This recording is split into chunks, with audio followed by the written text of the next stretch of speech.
Summer 2024 is over. And what a summer of weather we had. But of course, with the end of summer, it's now time to plan your cruise for 2025. And we have the ultimate top 10 for cruises from the UK next year. In this top 10, we're going to consider adult-only cruises, cruises that are perfect for families, budget-friendly cruises, and those cruises that are a little bit more expensive, but we think are worth it. Before we dive into the top 10, you might have a different opinion to us. You might have a ship that we've missed. So as always, pop your comment down in the comments below. And while you're down there, press that like button. It lets more people see this video. And press that subscribe if you love cruise content. It's completely free. Right, let's dive into our best cruises of 2025. And we start with P&O Aurora. But why have we chosen this ship? One of the main reasons, of course, with its sister ship Arcadia, it is adults only. Home porting, as always, out of Southampton. Next year in 2025, it's also going to get a multi-million-pound refit, so it's going to be looking good.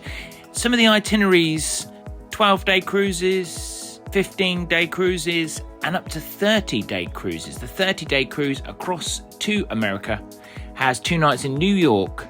So some fantastic itineraries. Also some good prices. You could head to Belgium for 3 nights for $309, $899 per person.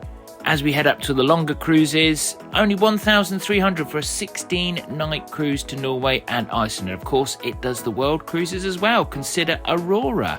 Next up, some Disney magic. Every summer, a Disney ship arrives in Southampton for around 2 to 3 months. And next year, it is Disney Fantasy. So if you fancy trying Disney Fantasy, why would you try Disney? Well, of course, you've got the quality.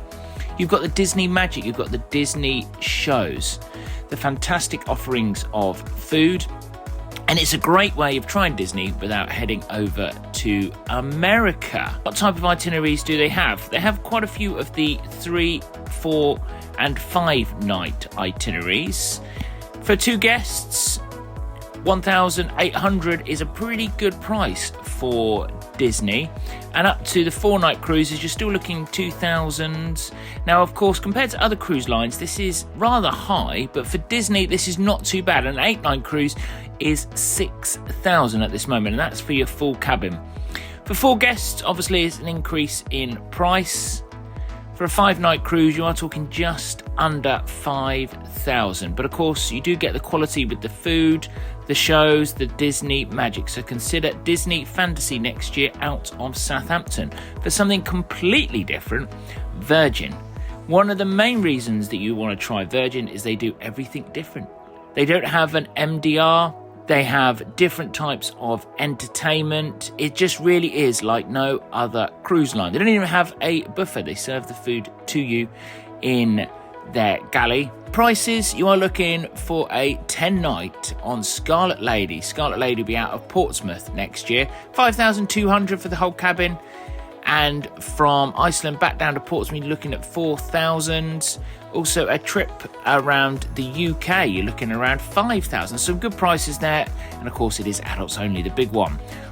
Number 7, why would you choose Queen Mary? Well, of course, it had a refit in late 2023, and it's the only ocean cruise liner in the world, and it's an amazing ship. If you want to try traditional cruising, try Cunard and try Queen Mary. It's a stunning ship. We went on there last year and were so impressed and would love to jump back on. And of course, its main itineraries is the transatlantics across. You can either head from Hamburg, Southampton and across, or you can just head from Southampton or back from New York.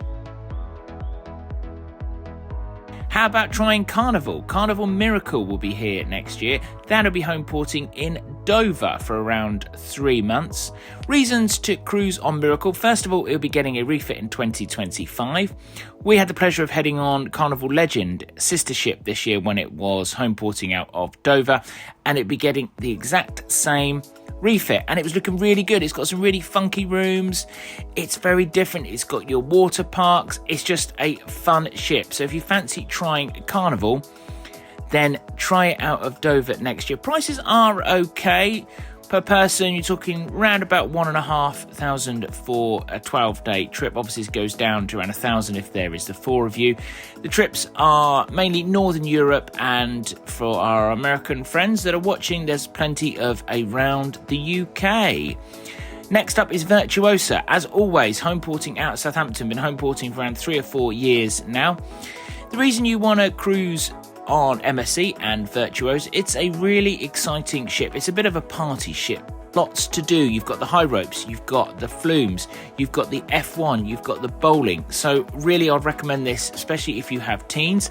Prices can go up and down, so I really would follow MSC quite closely, see when they have got deals. They also do the 2-night cruises right up to the 14-night cruises.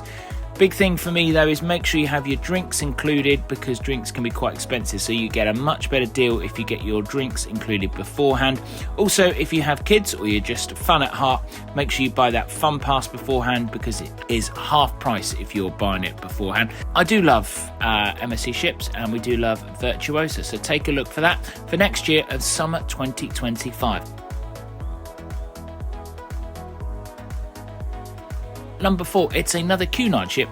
It's a brand new ship. It is Cunard's Queen Anne. We went on for the maiden and had a fantastic time. It's Cunard, but slightly different, bringing it more up to date. There is more restaurants on board, different types of entertainment that you need to check out. And it's a pretty stunning ship. It's got some really cool outside spaces, and it's got a real varied itineraries as well. You've got your 7-night, you've got your 14-night down to Mediterranean, you go up to Norway, and of course in 2025, if you fancy it, and I saw it the other day for 10,000, you can head on the first maiden world cruise. Next up at number 3, it's Celebrity Apex. Why would you choose Celebrity Apex? Well, it's home porting out of Southampton next year for its 2nd year. And if you fancy a little bit of luxury, spending a little bit extra money, you're going to get that quality in food, you're going to get that quality in service. You've got the magic carpet on the side, which is bar stroke restaurant in the evening.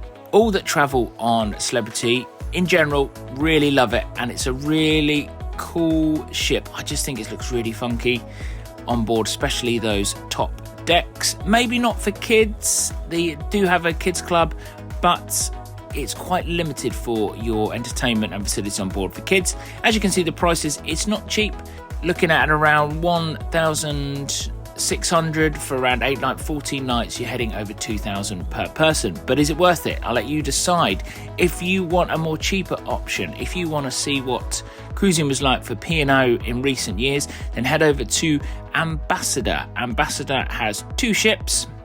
This is the Ambition. Thank you for Sailor Magazine for providing these fantastic drone shots. Yes, it's old style P&O service. They have some really good value for money cruises, and including in the summer holidays, they do have multi-generational cruises. So check that out.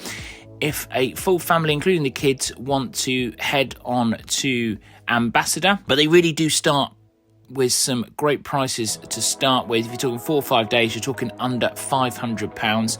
Some Easter getaways, and there is the multi-generational ones to Iberia and also to Norway. So check those out. For many a year, the past 5 years, it's been Anthem of the Sea home porting in Southampton. But next year, at number 1, there's been lots of chat about this. Independence of the Seas is returning. Why do you want to go on Independence of the Seas? Well, it's got real quality. It's a returning favourite, Grease the Musical, and lots to do, including your flumes, your flow rider, and your pools. It will be here for 6 months. No 2-week Mediterranean cruises, though.